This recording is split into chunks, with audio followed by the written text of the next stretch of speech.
কখনো কি ভেবেছেন 1000 বছর আগে এক ঋষি লিখে গিয়েছিলেন এমন এক বই যেখানে মানুষের দীর্ঘায়ু, মানসিক শান্তি আর আত্মার জাগরণের গোপন সূত্র লুকিয়ে আছে? এমন এক জ্ঞান যা ডাক্তার, ওষুধ, এমনকি বিজ্ঞানও পুরোপুরি বুঝে উঠতে পারেনি। এটাই অষ্টাঙ্গ হৃদয় সংহিতা, আয়ুর্বেদের হৃদয়, জীবনের সত্য দর্শন। চলো আজ জেনে নিই কিভাবে মহর্ষি বাগভট আমাদের শিখিয়েছিলেন শুধু অসুখ নয়, পুরো জীবনকে সুস্থ করে তোলার গোপন পথ। প্রাচীন ভারতে হিমালয়ের পাদদেশে এক আশ্রমে বসে আছেন মহর্ষি বাগভট। সূর্য অস্ত যাচ্ছে, সোনালি আলো গাছের পাতায় ঝলমল করছে। চারপাশে পাখির ডাক, আগুনের ধোঁয়া আর দূরে নদীর কলকল ধ্বনি। তার সামনে বসে আছে এক তরুণ শিষ্য, নাম তার অত্রি। অতি কৌতূহলী সে, কিন্তু মনের গভীরে এক প্রশ্ন ঘুরপাক খাচ্ছে। গুরুবর, মানুষ এত অসুখে ভোগে কেন? কেউ ধনবান হয়েও সুখী নয়, কেউ দরিদ্র হয়েও শান্ত। শরীর, মন, আত্মা সবকিছুর ভারসাম্য কিভাবে রাখা যায়? ঋষি বাগভট মৃদু হেসে বললেন, এই প্রশ্নের উত্তরই হল অষ্টাঙ্গ হৃদয় সংহিতা। জীবনের হৃদয়ে চিকিৎসার 9টি অঙ্গ আর প্রকৃতির সঙ্গে মানুষের যোগের বিজ্ঞান। প্রথম পর্ব, আয়ুর্বেদের জন্মকথা। বাগভট বলতে শুরু করলেন, আয়ুর্বেদ মানে হল আয়ুর জ্ঞান, অর্থাৎ জীবনের বিজ্ঞান। এটি কেবল রোগ নিরাময়ের পদ্ধতি নয়, বরং কিভাবে দীর্ঘ, সুখী ও সার্থক জীবন যাপন করা যায় তার নির্দেশিকা। ঋষির মতে প্রকৃত জীবন মানে শুধু শ্বাস নেওয়া নয়, বরং মন, শরীর ও আত্মা তিনটির সামঞ্জস্যপূর্ণ বিকাশ। তিনি বললেন, মানুষ প্রকৃতির সন্তান। বাতাস, আগুন, জল, মাটি, আকাশ এই 5 উপাদান থেকেই শরীর গঠিত। আর এই 5 উপাদান থেকেই উদ্ভূত 3 শক্তি, বাত, পিত্ত ও কফ। এই 3টি শক্তি বা দোষ মিলেই দেহের ভারসাম্য তৈরি করে। যখন এদের ভারসাম্য নষ্ট হয়, তখনই জন্ম নেয় রোগ। দ্বিতীয় পর্ব, 3 দোষের রহস্য। বাত বা বাতা, গতি ও সঞ্চালনের শক্তি। শরীরে যা নড়াচড়া ঘটায়, যেমন শ্বাস, স্পন্দন, চিন্তা, স্নায়ু, অতিরিক্ত চিন্তা, ভয় বা অনিদ্রায় এই বাত বেড়ে যায়। পিত্ত বা পিত্তা, রূপান্তরের শক্তি। খাদ্য হজম, তাপ, দৃষ্টিশক্তি, ক্রোধ সব পিত্তের কাজ। যখন রাগ, গরম এবং মশলাযুক্ত খাবার বেড়ে যায়, তখন পিত্ত অভারসাম্য হয়। কফ বা কাফা, স্থিতি ও স্নেহের শক্তি। এটি শরীরে দৃঢ়তা, ভালোবাসা ও স্থিরতা দেয়। অলসতা, অতিরিক্ত ঘুম বা ভারী খাবার কফ বাড়ায়। বাগভট বললেন, যদি বাত, পিত্ত, কফ 3টি সমতায় থাকে, তাহলে শরীর বসন্তের মতো প্রসন্ন থাকে। আর যখন কোনো একটির আধিক্য হয়, তখন জীবনে আসে ঝড়। তৃতীয় পর্ব, ঋতুচর্যা ও দৈনন্দিন জীবন। শিষ্য জিজ্ঞেস করল, গুরুবর, মানুষ কিভাবে এই ভারসাম্য বজায় রাখবে? বাগভট বললেন, প্রকৃতির সঙ্গে তাল মিলিয়ে চলাই আসল চিকিৎসা।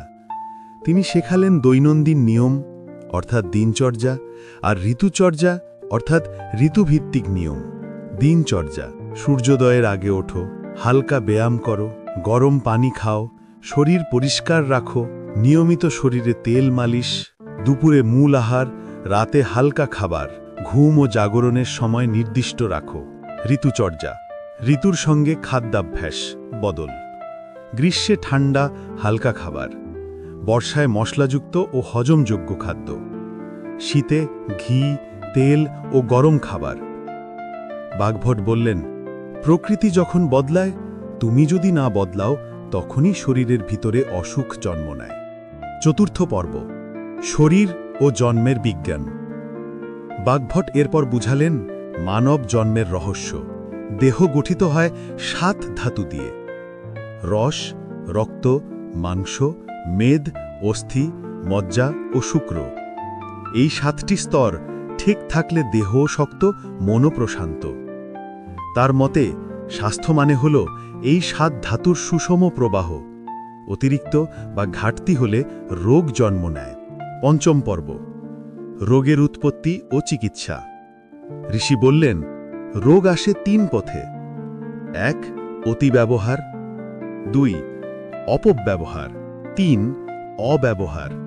যেমন অতিরিক্ত খাওয়া, ঘুমের অভাব, রাগ, ভয় বা দুঃখ সবই ধীরে ধীরে শরীরের ভারসাম্য নষ্ট করে। তিনি বলেন, প্রতিরোধী আসল চিকিৎসা। চিকিৎসার 3 স্তর তিনি উল্লেখ করলেন। 1. শমন, অর্থাৎ খাদ্য ও ওষুধে দোষ প্রশমিত করা। 2. শোধন, অর্থাৎ দেহের অমল দূর করা, যেমন বমন, বস্তি, রক্তমক্ষণ ইত্যাদি। 3. বৃদ্ধি, অর্থাৎ রোগমুক্ত দেহকে শক্তিশালী করা, রসায়ন, তেল, ঘি, দুধ ইত্যাদি। ষষ্ঠ পর্ব, বিষ, ভেষজ ও প্রকৃত চিকিৎসা। একদিন শিষ্য জিজ্ঞাসা করল, গুরুবর, বিষাক্ত জিনিসও কি ওষুধ হতে পারে? বাগভট হেসে বললেন, প্রকৃতিতে কিছুই সম্পূর্ণ বিষ নয়, কিছুই সম্পূর্ণ ওষুধও নয়। সঠিক মাত্রা, সঠিক সময় আর সঠিক উদ্দেশ্যই নির্ধারণ করে বিষ নাকি ওষুধ। তিনি শেখালেন ভেষজের রহস্য। তুলসী, অশ্বগন্ধা, ত্রিফলা, হলুদ, আদা, নিম, এগুলো শুধু গাছ নয়, জীবনদায়িনী শক্তি। সপ্তম পর্ব, মন, আত্মা ও মানসিক স্বাস্থ্য। বাগভটের মতে মন ও শরীরের মতোই চিকিৎসার প্রয়োজন রাখে। রোগ শুধু শরীরে নয়, মনের ভেতরেও জন্মায়। লোভ, রাগ, হিংসা, ভয়, এগুলোই আসল বিষ। তাই তিনি বলতেন, ধ্যান, প্রার্থনা, সৎচিন্তা ও কৃতজ্ঞতাই হল মনশুদ্ধির ওষুধ। মন শান্ত থাকলে শরীরও সুস্থ থাকে, কারণ মনের প্রতিটি কম্পন শরীরে প্রতিফলিত হয়। অষ্টম পর্ব, দীর্ঘায়ু ও যৌবনের গোপন সূত্র। অত্রি জিজ্ঞাসা করল, গুরুবর, মানুষ কি বার্ধক্য থামাতে পারে? বাগভট মৃদু হেসে বললেন, সময় থামানো যায় না, কিন্তু জীবনকে দীপ্ত করা যায়। তিনি শেখালেন রসায়ন তত্ত্ব, যা দেহের কোষ পুনরুজ্জীবিত করে, মনে শক্তি আনে, যৌবন ধরে রাখে। দুধ, ঘি, মধু, ত্রিফলা, ব্রাহ্মী, অশ্বগন্ধা এসবই রসায়ন চিকিৎসার অমৃত। আর বললেন, যৌবন কেবল শরীরের নয়, মন ও চরিত্রেরও বিষয়। সত্যবাদী, সংযমী ও কৃতজ্ঞ মানুষ সারা জীবন তরুণ থাকে। নবম পর্ব, জীবন দর্শন। সন্ধ্যায় শিষ্য অত্রি গভীর মনোযোগে গুরুর পায়ের কাছে বসে। বাগভট তখন বললেন, অত্রি, মানুষ নিজেই নিজের চিকিৎসক। প্রকৃতি তোমার ভেতরেই আছে। শ্বাসের তাল, মনোযোগ আর কৃতজ্ঞতা, এই 3 জিনিস ঠিক রাখলে তুমি শুধু রোগমুক্তই নও, আলোয় ভরা মানুষ হয়ে উঠবে। অত্রি নত হয়ে বলল, গুরুবর, তাহলে অষ্টাঙ্গ হৃদয় আসলে কি? বাগভট বললেন, এটা শরীরের বই নয়, এটা জীবনের বই।